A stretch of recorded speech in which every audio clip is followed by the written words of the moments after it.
আসসালামু আলাইকুম। আমার আরেকটা ভিডিওতে স্বাগত। তো আমি এখন যে জিনিসটা দেখানোর চেষ্টা করতেছি সেটা হচ্ছে গরু আসলে ছাড়া পাললে ভালো হয় নাকি গলায় দড়ি দিয়ে পাললে ভালো হয়। তো আমি এই সামনে যে গরুটা দেখতেছেন এই গরুটা দিয়ে এক্সাম্পল দিয়ে, এটা একটা দেশি গরু। জাস্ট আমাদের খামারে অন্যান্য গরুর সঙ্গে এই গরুটা ছোট্ট একটা বাছুর কিনে আমরা ছেড়ে রাখছিলাম। এটা 6 মাস মতো বয়স আমাদের খামারের। তো এই গরুটা দেখেন, এর গলায় কখনোই আমরা দড়ি দিইনি। এর ঘাড়টা যদি খেয়াল করে দেখেন, এর ঘাড়টা কত সুন্দর এবং এর গঠনটা দেখেন। এ দেশি গরু হইলেও কি সুন্দর ফিট হয়ে গেছে। গরুটা শুয়ে পড়লো, ভালোভাবে দেখাইতে পারলাম না। তো আমাদের খামারে এইরকম যেই গরুগুলা মোটামুটিভাবে বক না বলেন, ছোট ছোট বাছুর সবই ছাড়া থাকে একটা টাইম পর্যন্ত।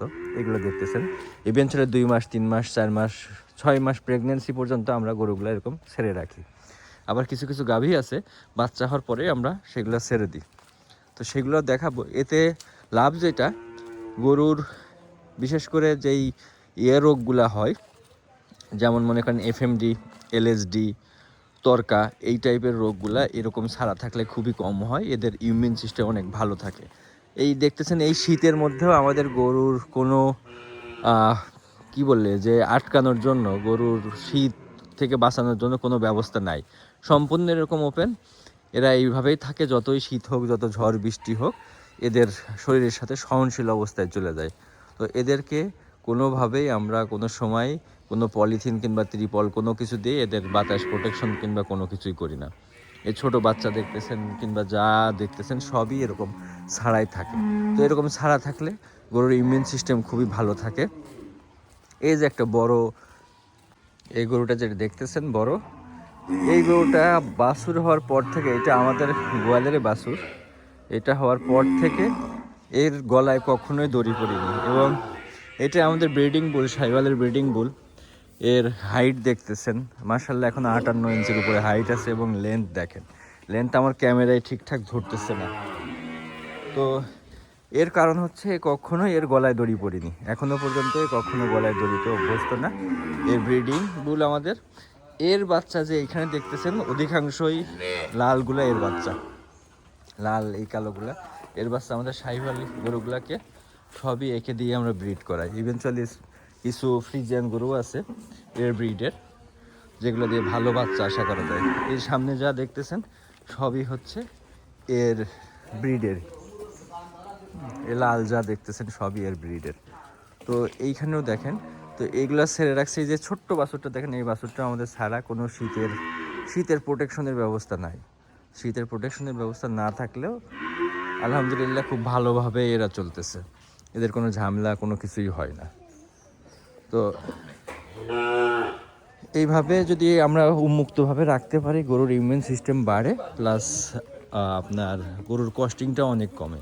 এই গরুটা যদি এত বড় শরীরের একটা গরু দেখতেছেন, এই গরুটার পিছনে আমাদের পার ডেতে 200-250 টাকার বেশি খরচ নাই। এবং এর যদি শরীরের অবস্থা দেখেন, শরীরের অবস্থা দেখলে আমরা বুঝতে পারবেন যে কী অবস্থা এর। এইটা একমাত্র সম্ভব হচ্ছে এই গরু ছেড়ে রাখার কারণে। আমাদের বাছুর ব্যবস্থাপনাও আলাদা থাকে, সেগুলো এই যে বাছুরগুলো আছে আমি অন্য একটা ভিডিওতে দেখাবো।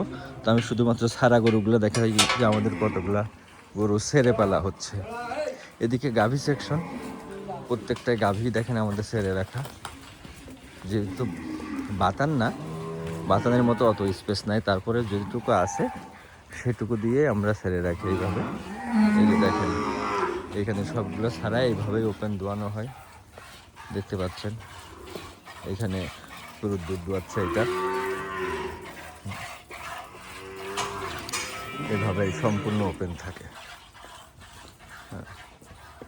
এই যে দেখতে পাচ্ছেন এইগুলো সব গাভী, এগুলো একটু কম ল্যাকটেশনের গাভী এবং বেশি ল্যাকটেশনের গাভীগুলো অন্য শেডে আছে। আমি সেইখানে যাচ্ছি এবার। এইগুলো হচ্ছে আমাদের হাই ল্যাকটেশনের গরু। এগুলার কোনোটারই 15 লিটারের নিচে দুধ নাই। তো এগুলো সম্পূর্ণ ছাড়াই থাকে, কিন্তু এই জাস্ট এখন দুধ দোয়ানোর জন্য গরুগুলো বাঁধা হয়েছিল, এখন ছাড়া হয়নি এখনও, এগুলো ছেড়ে দেওয়া হবে। এই হচ্ছে হাই ল্যাকটেশনের গরুগুলা, সবগুলাই 15 লিটার প্লাস দুধ আছে আলহামদুলিল্লাহ। তো এগুলা এখন ড্রাই পিরিয়ড এখনও শুরু হয়নি, বাট মাঝামাঝি পর্যায়ে আছে। যেগুলা মাত্রই ফুল ল্যাকটেশন পিরিয়ডে আছে সেগুলো আলাদা একটা শেডে রাখা আছে। তো এইটা হচ্ছে আমাদের মিডিয়াম ক্যাটাগরির, মিডিয়াম ল্যাকটেশনের গরুগুলা। এখানে সবই ছাড়া থাকে। তো এইদিকে এদের খাবার যদি আমি স্টাইল দেখাই, আমাদের কোনো বড় বড় ডাইনিং টেবিল টাইপের গোড়া করা নাই। এইখানে এইভাবে খাবার দেওয়া থাকে এবং ছাড়া থাকে।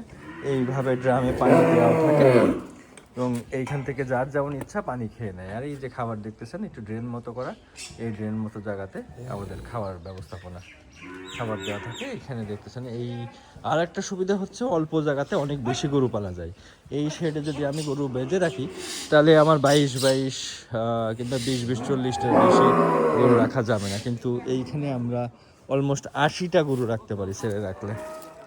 এই যে ওপেন স্পেস, এই ওপেন স্পেসে এরা খেলাধুলা করে বেড়ায় এবং খাওয়ার সময় খায়, পানি খাওয়ার সময় পানি খায়।